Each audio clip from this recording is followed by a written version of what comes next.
नमस्कार दोस्तों, हम जुड़े हैं JBN 24 चैनल से। आप सभी का स्वागत है।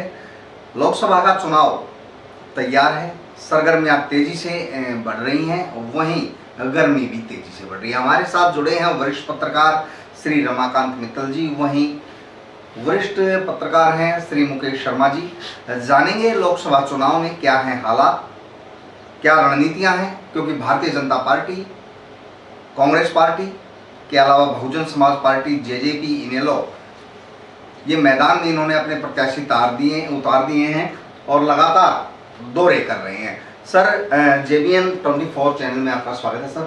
सर, क्या रणनीति रहेगी आपकी बार और कैसा रहेगा चुनाव, क्योंकि दीपेंद्र सिंह हुड्डा और अरविंद शर्मा की सीधी टक्कर देखने को मिल रही है।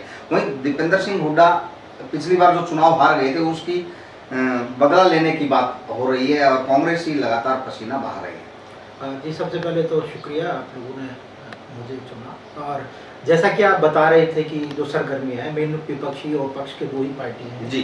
अगर बात की जाए भारतीय जनता पार्टी और पिछली बार जो भारतीय जनता पार्टी ने 10 की 10 लोकसभा सीट में जीतने का काम किया, सबसे हॉट सीट पूरे भारत की बात मानी जाए तो एक हैदराबाद, उसके बाद अगर बात की जाए तो रोहतक लोकसभा। रोहतक से दीपेंद्र सिंह हुड्डा जो CM पुत्र थे वो हारे गए।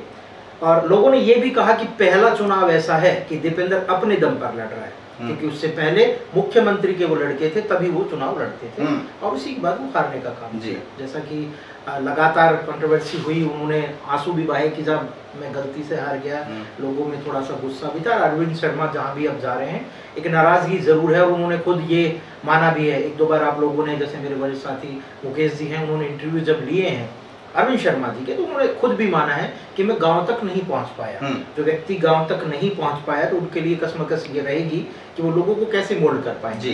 अब की बार इतना आसान नहीं रहेगा।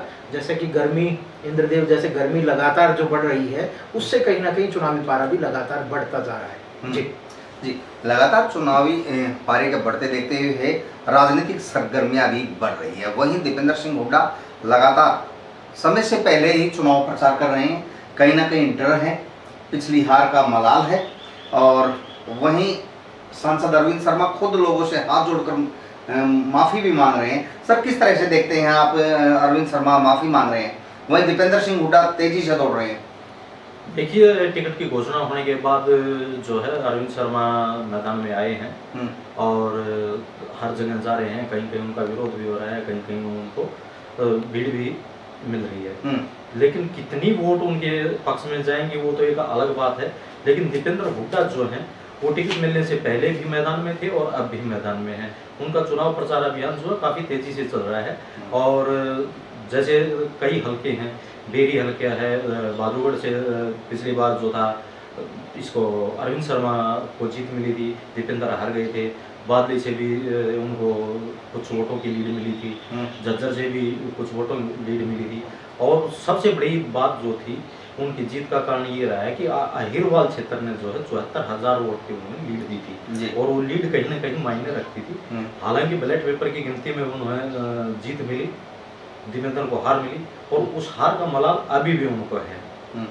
हार का मलाल होने के बाद वो इस बार एक अलग रणनीति के तहत कार्य कर रहे हैं।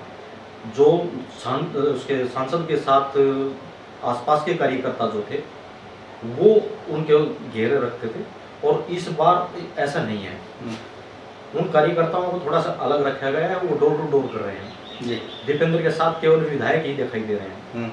मेन कार्यकर्ता जो बड़े वो अपने आप को मानते हैं वो थोड़ा सा उनसे गैप बना रहे हैं। सर, कुछ ऐसा माना जा रहा है कि दीपेंद्र सिंह हुड्डा के जो कुछ वोट हैं, कुछ एक जाति विशेष है, वो उसकी वोटें बोल रही हैं, जबकि अरविंद शर्मा के जो वोटर हैं वो बोल रहे हैं साइलेंट वोट मानकर लोग, राजनीतिक पंडित वो चल रहे हैं। देखिए, जो वोट होती है ना, जो इफेक्टिव वोट होती है वो साइलेंट वोट होती है। जी, क्योंकि जो भारतीय जनता पार्टी के आप गढ़ में जैसे ही आप जाएंगे तो जाहिर सी बात है वो खुल के ये बोलेंगे कि हम भाजपा को वोट देंगे या INLD को हम वोट देंगे। लेकिन जो साइलेंट वोटर होता है, जैसा मैं आपको बताऊं कि लगातार अब एक वोट बैंक है कि SC ST को किस तरह से लामबंद किया जाए। अब जैसे इनके घोषणा पत्र में, अगर हुड्डा साहब के घोषणा पत्र की बात की जाए तो 100 गज के प्लॉट हो, 6,000 रुपये पेंशन हो या 300 यूनिट बिजली हो, तो जाहिर सी बात है अपर कास्ट को ये प्रलोभन नहीं दिया जा रहा। अगर मैं दिल्ली के तर्ज पर राजनीति करने की हुड्डा साहब कह रहे हैं। हालांकि लगातार अरविंद केजरीवाल को घेरने का काम भूपेंद्र सिंह हुड्डा लगातार ये कह रहे हैं कि रेवड़ियां बांट रहे हैं। अब वो रेवड़ी शायद हरियाणा में भी बढ़ती नजर आ रही है, क्योंकि 300 यूनिट बिजली अगर दी जा रही है। सर अब तो गठबंधन है, जाहिर सी बात है। तो अब लोकसभा का गठबंधन है, विधानसभा में आएंगे तो इन लोगों में खामियां कहीं ना कहीं नजर आती रहेगी। और जो अभी जैसे मेरे साथी मुकेश जी बता रहे थे कि भारतीय जनता पार्टी का भी चुनाव हुआ भी नहीं है स्टार्ट। वो इसलिए नहीं हुआ है कि 7 चरणों में चुनाव है और छठे चरण में शायद मेरे जहां तक मैं ठीक हूँ तो छठे चरण में हरियाणा का चुनाव है। उसके बाद जब 5 चरण हो चुके होंगे तो बड़े जो शीर्ष नेतृत्व है, जैसे खुद उन्होंने मनोहर लाल खट्टर जी ने जब यहाँ पर आए थे और सीएम यहाँ पर पहुंचे थे, उन्होंने कहा था कि हमारे केंद्रीय जो मंत्री हैं वो आएंगे और उसके बाद माहौल बनेगा। क्योंकि जाहिर सी बात है एक वोट बैंक है जो नरेंद्र मोदी के नाम पर वोट जो पड़ेंगे ना, वो ही कहीं ना कहीं ध्रुवीकरण की राजनीति करेंगे। 10 के 10 लोकसभा सीट अगर वो जीतते हैं और जो 400 का जो नारा उन लोगों ने दिया है वो कितना सार्थक और कितना चरितार्थ होगा वो आपको भी पता है। इस चीज के लिए ये बड़ी बात कह दी है रमाकांत जी ने, जो कि वरिष्ठ पत्रकार हैं, लगातार 15-20 साल से पत्रकारिता में जुड़े हुए हैं। इनका बड़ी बात ये है कि जब शीर्ष नेतृत्व आएगा, मोदी जी आएंगे, अमित शाह जी आएंगे और केंद्रीय मंत्री आएंगे, जातिगत समीकरण बनेंगे और वोट देने की अपील करेंगे लोगों को, कहीं ना कहीं वहाँ चुनाव उठ सकता है। ये आपका कहना है सर। भारतीय जनता पार्टी का लगातार अब तक कोई चुनाव उठता दिखाई नहीं दे रहा, केवल विरोध है। सांसद खुद मान रहे हैं, गलतियां मान रहे हैं और झज्जर की जनता को दिल्ली से झज्जर तक रेल से, मेट्रो रेल से जोड़ने की बात कर रहे हैं। कितना सार्थक होगा ये? देखिए, ये तो भविष्य की बात है। जब सेंटर में अगर इसकी सरकार बनती है भाजपा की और यहाँ से सांसद अरविंद शर्मा जीतते हैं तो की बात है वो। अगर भूपेंद्र हुड्डा ग्रुप जो है जीतता है, कांग्रेस जीतती है, तो कहीं ना कहीं केंद्र की राजनीति का प्रभाव अवश्य पड़ेगा। तो मेट्रो आना ना आना वो एक अलग चीज है। हालांकि ये लोक लुभावने वायदे कहें तो अतिशयोक्ति होगी। इनको लोक लुभावने वादे कहा जाएगा, क्योंकि फिलहाल भाजपा का इलेक्शन जो है उठता दिखाई नहीं दे रहा है। अरविंद शर्मा के पक्ष में जब नरेंद्र मोदी प्रधानमंत्री आएंगे या अमित शाह आएंगे या कोई बड़े नेता आएंगे, वो कितना प्रभाव डाल पाते हैं वो उसके बाद पता चल पाएगा। और अरविंद शर्मा अगर बनते हैं और केंद्र में भाजपा की सरकार बनती है तो ये मेट्रो का आना लगभग निश्चित हो सकता है। सर, कोसली विधानसभा से काफी वोट मिले थे सांसद अरविंद शर्मा को। आपकी बात किस उसमें देखते हैं आप? क्या नजरिया है आपका? राव इंद्रजीत आपकी बार मदद करेगा? हाँ, बिल्कुल राव इंद्रजीत को मदद करनी होगी, क्योंकि जाहिर सी बात है वो आरती राव के फ्यूचर को देख रहे हैं और आगामी जो विधानसभा होगा तो उसमें आरती राव के फ्यूचर को, क्योंकि अब उनको पता है कि ये लास्ट मेरे साथ से उनका चुनाव होगा। क्योंकि चौधरी वीरेंद्र सिंह को अगर देखें तो वीरेंद्र सिंह की जो टीस वो कहीं ना कहीं कांग्रेस के प्रति है, हालांकि ऑन कैमरा वो नहीं बोल रहे, लेकिन जो अपने बेटे को, तो उन्होंने साफ तौर पे कहा कि मैं कांग्रेस में तभी जा रहा हूं क्योंकि उनकी टिकट कट रही थी भाजपा से। जाहिर सी बात नहीं है, मेरी बात से आप समझ। और उसके बाद भी अब की बार भूपेंद्र सिंह हुड्डा की चली, ये बात मैं अतिशयोक्ति नहीं होगी। मुकेश जी हमारे साथ से सहमत हैं। जो एसआर के ग्रुप था उनकी बिल्कुल नहीं चली। प्रोग्राम को अभी स्थगित कर लिया गया है। वहाँ राज बब्बर और या फिर कैप्टन अजय यादव का नाम प्रबल तरीके से जा रहा है। कैप्टन अजय यादव के जो माइनस पॉइंट है वो 2 बार शायद हार चुके हैं, तो इसलिए वो शायद उन लोगों का कम है। और कैप्टन जो अजय यादव है वो कहीं ना कहीं एंटी हुड्डा ग्रुप से भी आते हैं। तो जाहिर सी बात है और वीरेंद्र सिंह कहीं ना कहीं नुकसान करने वाले हैं। और दूसरा मैं आपको बता दूं, जो मेरा खुद का इनपुट है, जब बड़े केंद्रीय नेतृत्व आएंगे तो हरियाणा की राजनीति में 4 केंद्रीय मंत्री आने वाले हैं।